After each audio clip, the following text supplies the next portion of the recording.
মদিনার মসজিদে নববীর সামনে বাইরুহা নামক একটা খেজুর বাগান ছিল।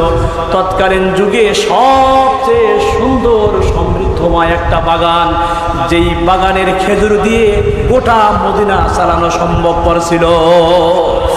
এত সুন্দর একটা বাগান। যখন আয়াত নাজিল হয়ে গেছে, হযরত তালহা রাদিয়াল্লাহু তাআলা আনহু আল্লাহর রাসূল সাল্লাল্লাহু আলাইহি ওয়াসাল্লামের সামনে চলে গেলেন। ইয়া রাসূলুল্লাহ, এই মদিনার সামনে বাইরুহা নামক বাগান, ও আল্লাহর হাবিব, কত সুন্দর এই বাগান।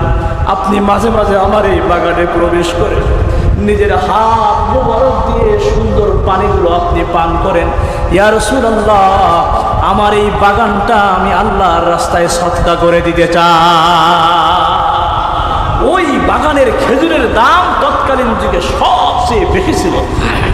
যারা হাজী সাহেবানগণ মক্কা মদিনায় গিয়েছেন, হয়তোবা স্মৃতিপাঠে ফুটে উঠতেছে, মুআল্লিমরা আপনাদেরকে দেখিয়ে দেয় এই সেই বাগান।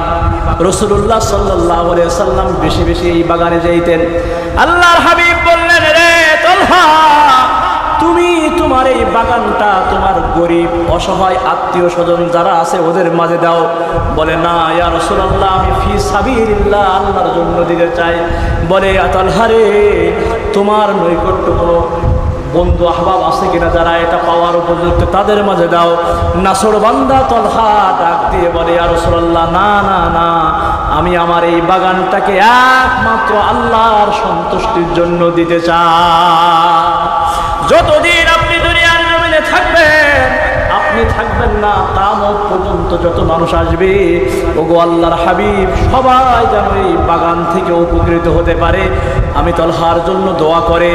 এজন্য মুসলমান ভাইয়েরা আমার, বেশি বেশি করে আল্লাহর রাস্তায় দান করা চাই। সাহাবায়ে কেরাম যেমন দান করেছেন, গোলাম আজাদ করে দিয়েছেন, দুইটা বিবি আছে, একটাকে অপর ভাইয়ের জন্য দিয়ে দিয়েছেন।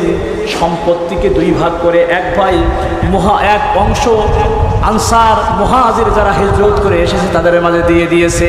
এরকম তাকওয়া খোদাবিতে যদি আপনার আমার অন্তরের মধ্যে আপনি আমি ফিট করতে পারি, নিঃসন্দেহে কামেল ওলিদের খাতায় আপনার আমার নামটা লেখাইতে পারবো।